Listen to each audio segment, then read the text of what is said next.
Assalamu alaikum. Greetings and peace, friends. Thank you so much for that warm introduction and for such an extraordinary banquet. As somebody that gets to travel around the country and give lots of talks, I tell you, this is a pretty special schnazzy space you got going on here. So consider this friendly visitor from the South mighty impressed. I have got a rather trite way of starting just about every single talk that I give. And it comes out of my own ethical commitment to the Islamic tradition, which is to begin always by thanking people for the gift of your time. It may sound like a formality, and it may sound like something out of a Southern book of mismanners, but it actually comes out of a profound Islamic ethical teaching that states the number of breaths that each of us get to take in a lifetime is maktub, that is to say, written, prescribed, and that no power on earth or in heaven can add or subtract to the number of moments that we each have in this life. So whenever as a speaker I'm invited somewhere to speak with an audience, I was told to have 40 minutes, and I'm going to hold them to that. That is an ethical commitment on our part, that these moments, which we're never going to have replaced again, be part of a conversation that, with the grace of God, moves us towards becoming more aware of our interconnectedness, more aware of this very small and tiny planet that we all share. I want to begin the talk, which tentatively we've decided to call Love and Justice in an Age of Empire. And I hope that you get to hear equal parts about love, about justice, and about empire. And I'm only ever so slightly uncomfortable with the massive portrait over my right shoulder.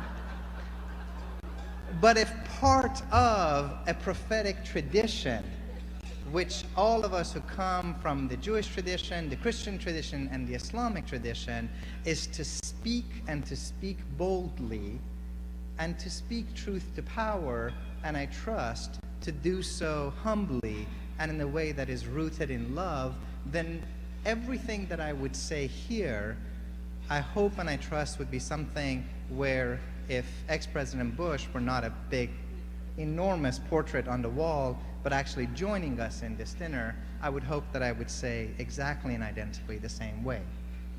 And I want to start with this prophetic tradition. This is an ethical, political, and spiritual commitment that is in many ways at the heart of the Jewish faith, the Christian faith, and the Islamic faith. And I want to begin by an anecdote from the great mid-20th century Jewish thinker, Rabbi Abraham Joshua Heschel. I'm going to ask us to think and reflect a little bit about the connections between the 1960s and the war on Vietnam and our own last decades of the so-called war on terror. Rabbi Heschel was met by a journalist who went to ask him, Rabbi, why are you here at this peace gathering? Why aren't you in a synagogue?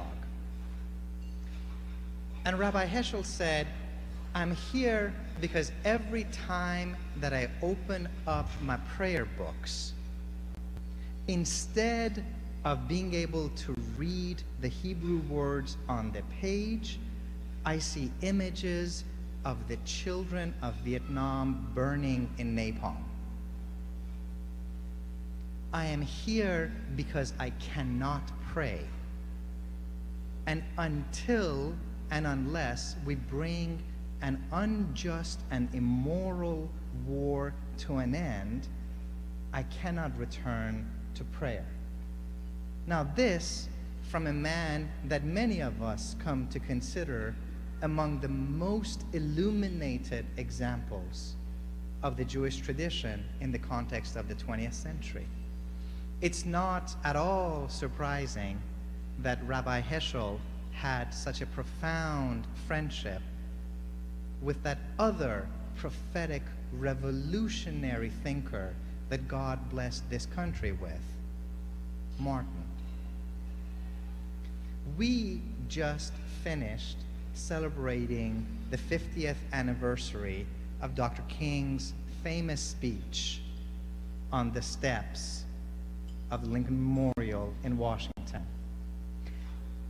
And yet, when I turn to my students in my classes and I ask them, how many of you have read Dr. King's I Have a Dream speech or have seen snippets of it, almost all of their hands go up.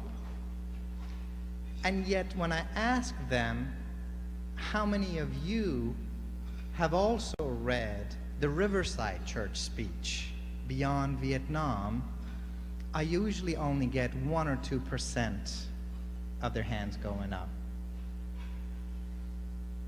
In this country, we have made the decision to freeze the prophetic challenge of Martin on the steps of Washington, D.C. in 1963, instead of continuing to march with him where Heschel went and where Martin went and where I want to suggest we are called to go. This is not a popular calling. This is not a popularity contest. Where Martin ends up at the end of his life is a place where 72% of all Americans disapprove of him. And 55% of all African Americans disapprove of him. They disapprove of him because they think that he has watered down his clout by moving from talking about civil rights issues to talking about the war issue.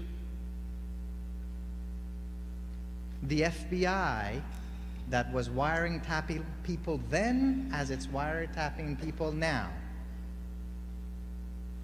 Assalamu alaikum, FBI.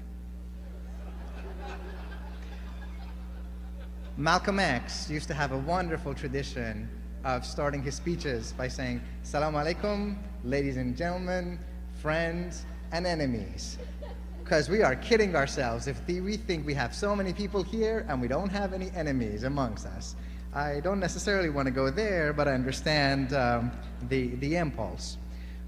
Time magazine called Martin in Riverside someone that had engaged in demagogic slander. And Washington Post said that he had diminished his usefulness to his people and to America. Being a prophet doesn't make you popular. What I want to suggest is that societies which have profoundly powerful mechanisms for the preservation of the status quo have got lots of tricks up their sleeve. As Gandhi said one time, when this kind of a prophetic message comes, first they ignore you. If that doesn't work, then they fight you. If that doesn't work, then they try to kill you, then you win.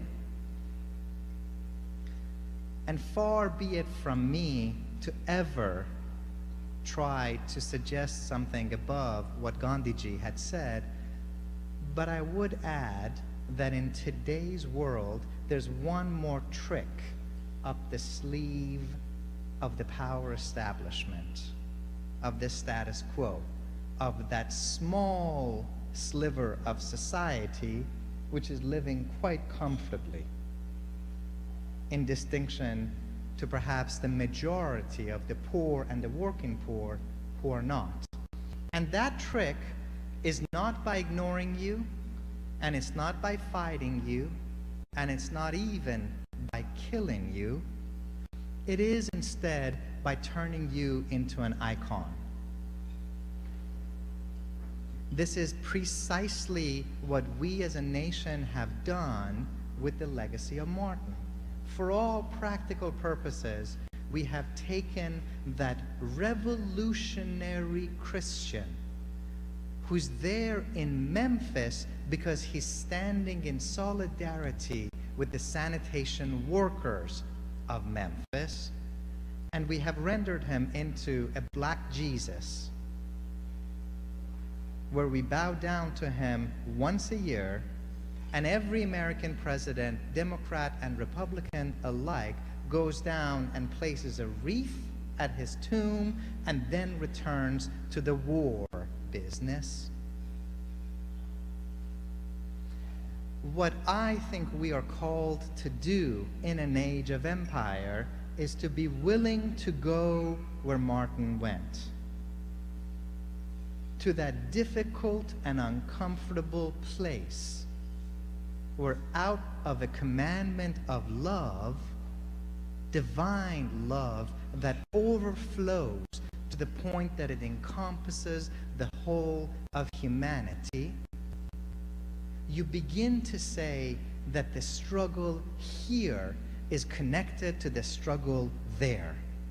That the racism and poverty in America is part of the military conflict 8,000 miles away from home.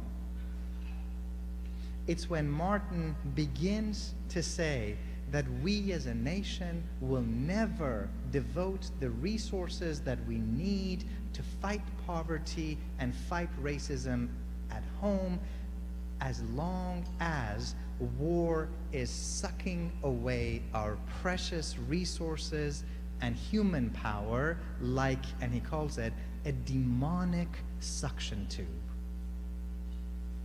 That's a Martin that is not Santa Claus. That's a Martin that is not this comforting, smiling black Jesus. This is a prophetic, revolutionary Christian who should be challenging to each one of us. If we claim to take the notion of God as a God of love and a God of justice seriously, and I hope that we do, then I think we have to be willing to take seriously the notion that the task of a prophet, a Jewish prophet, a Christian prophet, a Muslim prophet, a Hindu prophet, is not to comfort a society. Read the Hebrew Bible, the Old Testament. No prophet ever comes and says to a community, keep doing exactly what you're doing.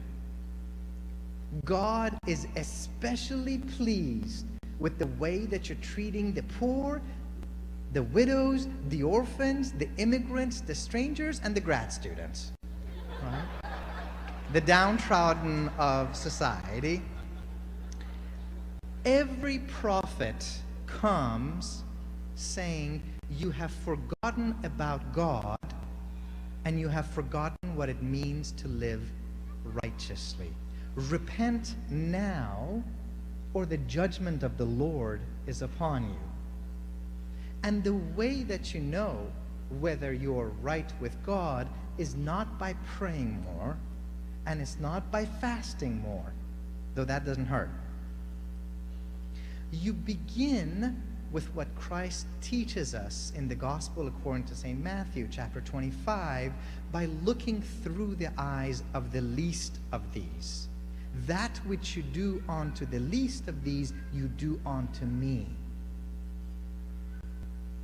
As people who are placed in this prophetic Islamic tradition, meaning both that sense of calling a society to be right with God by being right with the least of God's children, and a prophetic tradition that continues to draw inspiration and grace, barakah, from the being of the Prophet Muhammad, this is part of what we are called to do.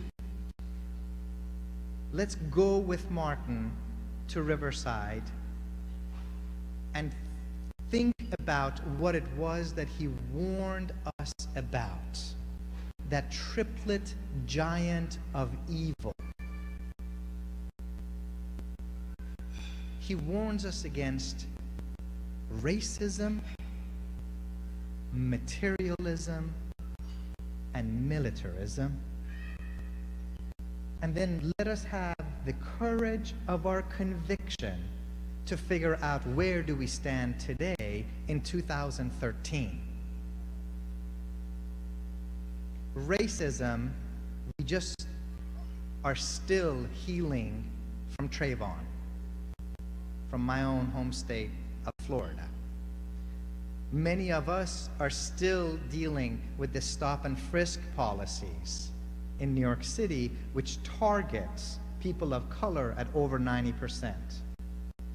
We're still dealing with your tax dollars and my tax dollars being used to spy on Muslim college kids, like the ones who are putting this banquet together across state lines,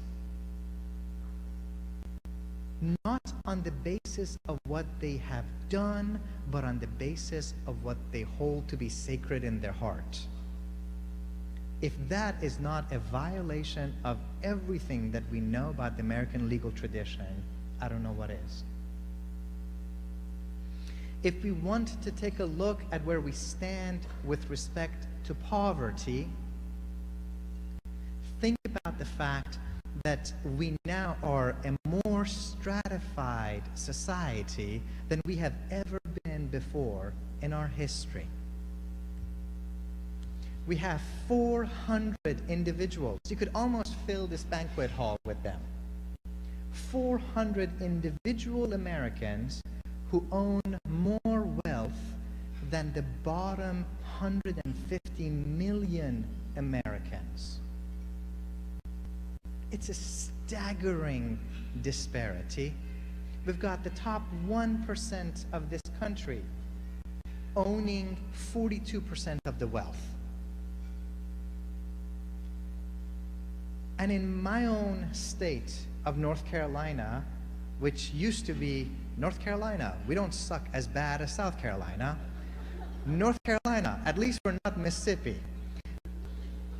A state that used to be one of the shining beacons in the South has now taken this frightening turn to the right, where 50 years of progress along civil rights are being wiped out, and these battles are being fought in the ballots, they're being fought in the universities. The person that the governor of my state has appointed to oversee the university just released a brilliant statement that says, not all histories are equally good. Some histories are more important than others, and it's the history of Britain and the United States that counts. This is 2013, and this is where we are. And then let's question about militarism. We're going to get to the love part, I assure you. But as Martin said, we cannot know where we want to go to unless we know where we are. And we have to take an unflinching look at the society that we participate every day in creating. In 1967, Martin stands in Riverside Church and he says, I will never again raise my voice against the violence in the ghetto without also and first speaking out against my own government, which he called the greatest purveyor of violence in the world today. if that was true in 1967, what does the prophetic tradition of Martin and Heschel and the Prophet have to tell us today? There has never been a more heavily militarized society than our own in the history of humanity. We spend more on our military than the next 12 countries combined. And if you watched that reality show, which was the last presidential election, who's going to be voted off the Republican island this week? I don't know. You saw Romney and Obama disagreeing on everything else, disagreeing on reproductive rights, disagreeing on the environment, disagreeing on the tax structure, disagreeing on education, disagreeing on housing, except when it comes to America's role as an empire. Yes, we are going to keep continuing to spend more than the next 12 countries combined. What I want to know is, where are our faith leaders? Where is the prophetic tradition today who will say, I don't want to get invited to the White House, I want to pray for the White House. And I want to pray for us because we are living in sin of arrogance. The arrogance of empire. Love and empire don't mix. Justice and empire don't mingle. We have got military bases on more than 150 sites internationally that we know about. What other country on the planet behaves this way? I know that here at Yale, we've got a lot of students and a lot of faculty members who are civically engaged. Come down and let's go down to Washington and let's talk with our representatives and ask them, we want universal health care. And you know what they're going to tell us? We can't afford it. We want student loans forgiven, which is now a greater source of burden on our young people than credit card debt. And they're going to tell you, we can't afford it. We want to take care of the environment so that our children and their children can have a chance to walk in parks and go jogging in woods. And they're going to tell you, we can't afford it. We want to have places where our elderly can spend the last years of their life in dignity. We can't afford it. We want to have a public school system that actually works for our children. We can't afford it. But what we can afford, apparently, is spending $680 billion a year on the military. And that's not even including the cost of the war.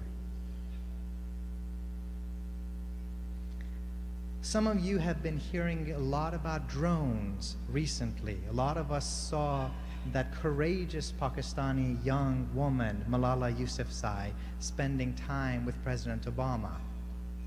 The president, whom I love and I pray for, and I'm harshly critical of.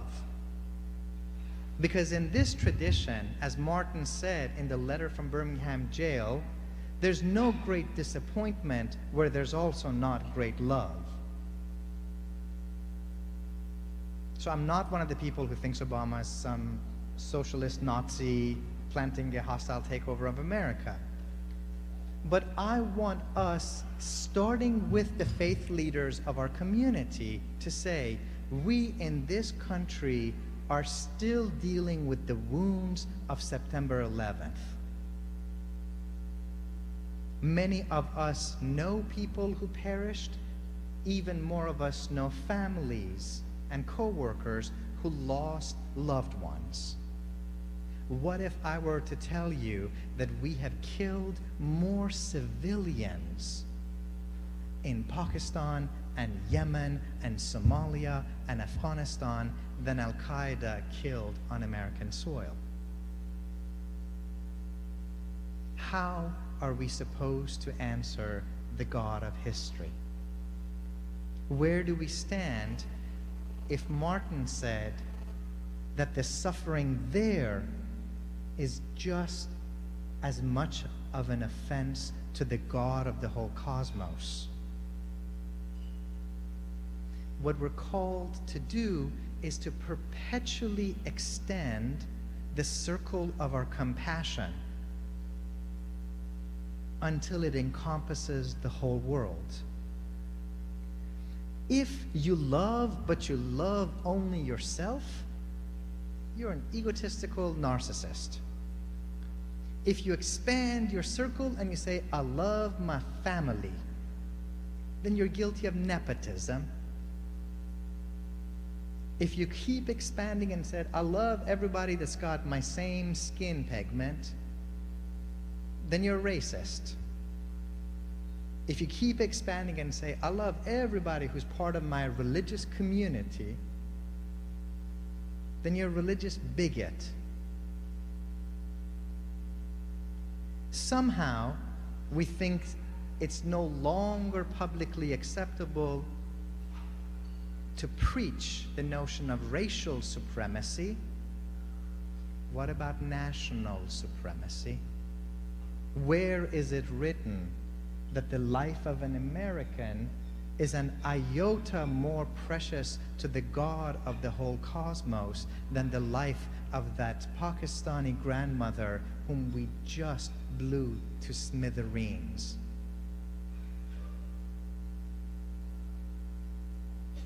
They are children of the same God. And those who claim to speak for our faith traditions are called to speak not with power, but to power, starting with the least of these. Institutions like Yale, like my own alma mater of Duke and others, these are extraordinary institutions where we can be trained in the richest aspect of humanity. We should never make the mistake of trying to usurp the voices of the voiceless, but we can amplify those voices. We have a moral obligation to make sure that those voices are heard because they continue to cry out in anguish. I want us to think about how the love part comes into play. Part of what Martin had to deal with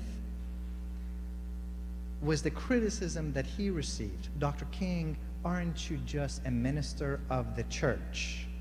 Dr. King, why are you stepping out of your territory? Dr. King, aren't you hurting your own cause?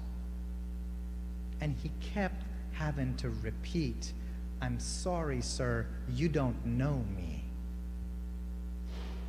I have worked for too long and too hard against segregated public accommodations to end up at this point of my life to segregate my moral concerns. In fact, I'm not sure that you know what it means to be a Christian. And here he's speaking as a Christian.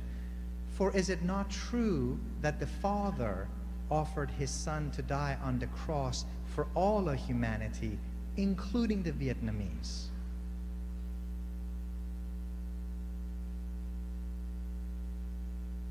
And that uncomfortable silence is where we start today. It's easy to speak of justice just purely in some economic term or even as a political term. The prophetic tradition teaches us that justice is love. As Martin taught us, as the students who sat on the lunch counters in Greensboro taught us, as Cornel West keeps reminding us, Justice is simply what love looks like in public.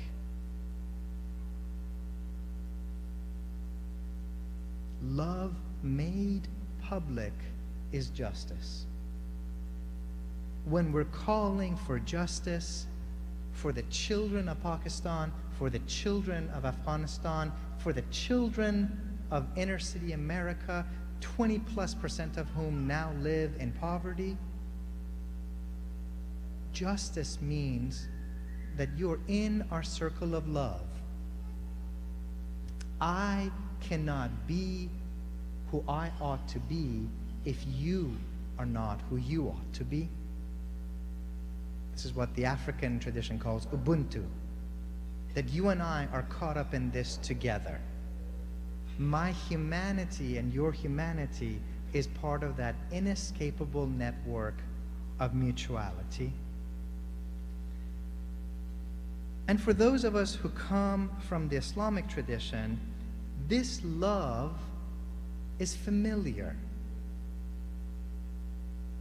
This love is intimate. Every tradition has got something to offer us, and we can learn from all of them. And the Islamic tradition has to offer us not only the Prophet and the Quran, but also Al-Ghazali and Rumi and Ibn Sina and 1,000 other luminaries. And that same Al-Ghazali, whom, by the way, one of the greatest scholars of Al-Ghazali resides right here at Yale, Professor Gutas, who studied the philosophical tradition so beautifully. His brother wrote a book, the first book that we have in the Islamic tradition in Persian, on the concept of radical love, extreme love. And he said, I will talk to you about love on one condition, that you do not ask me to differentiate between God's love and love for humanity.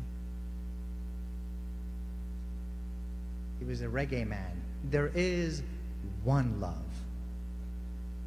It is this one love that overflows from God and causes creation to come into being. It is that one love that creates, it's that one love that sustains us, and it's that one love that's going to take us back home.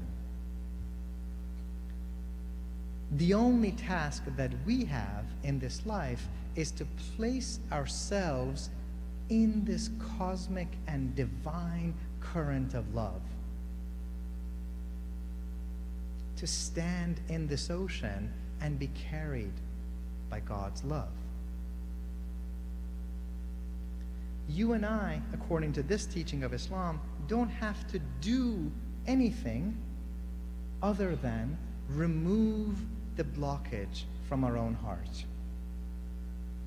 Why is it that when I look at another person or when I look at another community, I don't see in them the already full presence of God? That's what I have to work on. And for each of us, it's something different. For some of us, we're still struggling with racism. For some people, it might be gay and lesbian issues. For some people, it might be immigrants. For me, it's evangelical Republicans from the state of North Carolina who want to take my rights away. It's really hard for me to see the presence of God in them, but I'm going to keep working at it. And thank God, alhamdulillah, that I'm told I don't have to like people to love them. If you know something about the Islamic tradition, you know this love. You know this overflowing, abundant love that starts with God. The Islamic tradition is filled with examples of this. You will know the great poet Attar, who includes a fantastic story that in the hereafter, God collects all the human beings that have ever lived. It looks even more crowded than here. And then God asks of those who are gathered, who here wishes to be spared hellfire? 90% of people raise their hands. And the voice of God comes to them and says, it is granted.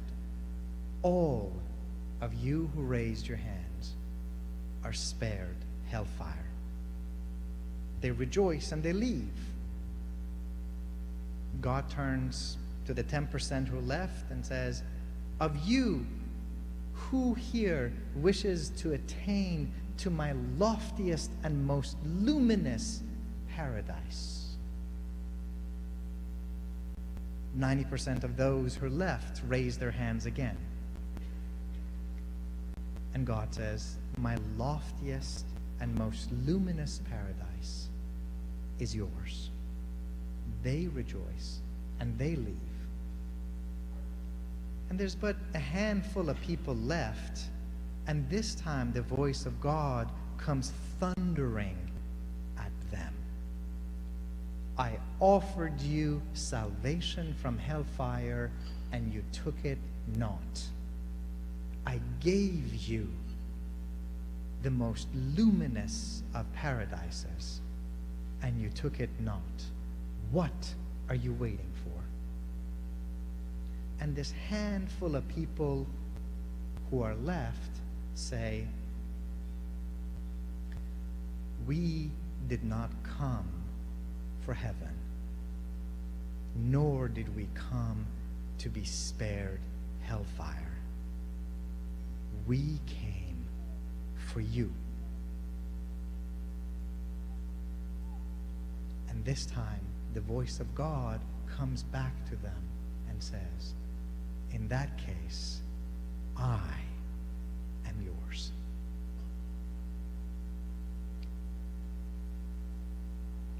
Be one of these people.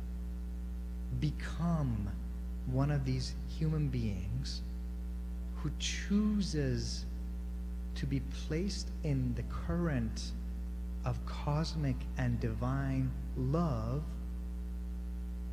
but realize that loving God is easy, loving human beings is hard. And yet, this is the only path that we have to get back home. We have to learn to love one another, to remove the blockages that prevent us from seeing the presence of humanity in one another, so that we can get to where we want to go. In that context, the struggle for justice and the struggle for love become intimately connected. This is again what Martin has been teaching us, that love without power is anemic and sentimental. But power without love is reckless and abusive. And he says the greatest tragedy in our world today is that the folks that have love have abdicated the responsibility for power. But the ones that have power seem unwilling to expand the circle of their love beyond their own kind. Let me end by reminding us where Martin ends, which is on the road to Jericho. When he's going over that familiar biblical parable of the Good Samaritan story. There's a person that has fallen down. The first Jewish rabbi walks by. The second Jewish rabbi walks by. It's only the Good Samaritan, who's not even a proper Jew, who stops and helps. And Martin says,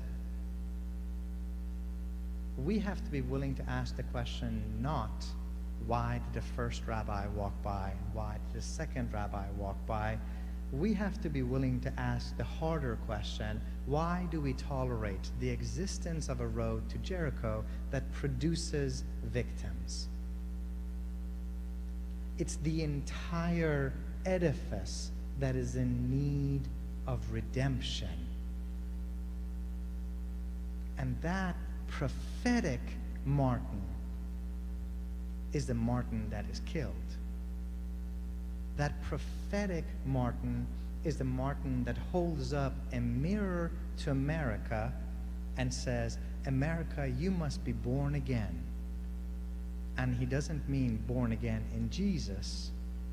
He means you must undergo a radical transformation of our social and political institutions along the lines of love and justice.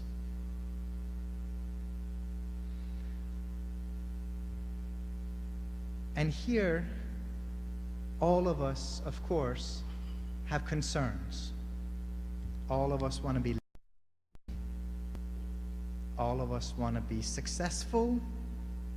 All of us want to be popular.